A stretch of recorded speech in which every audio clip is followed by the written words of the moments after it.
বৈষম্য বিরোধী ছাত্র আন্দোলনে হত্যাকাণ্ডের তদন্তে ঢাকায় এসেছে জাতিসংঘের তদন্ত দল।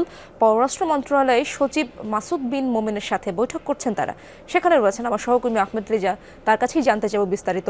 রেজা, প্রতিনিধি দলের আজকের কর্মসূচি ও বৈঠকের বিষয়ে বিস্তারিত কি তথ্য রয়েছে আপনার কাছে?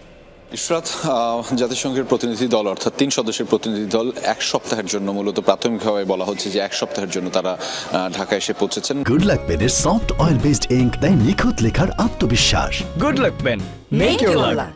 গত মধ্যরাতে আসলে তারা পৌঁছেছেন এবং আজ সকাল থেকে কিন্তু তাদের যে কার্যক্রম, দাপ্তরিক বা আনুষ্ঠানিক যে কার্যক্রমগুলো সেগুলো তারা শুরু করেছেন। প্রথমেই পররাষ্ট্র মন্ত্রণালয়ে এসেছেন প্রতিনিধি দলটি এবং যেটির নেতৃত্বে রয়েছেন রৌরি মুঙ্গাভেন।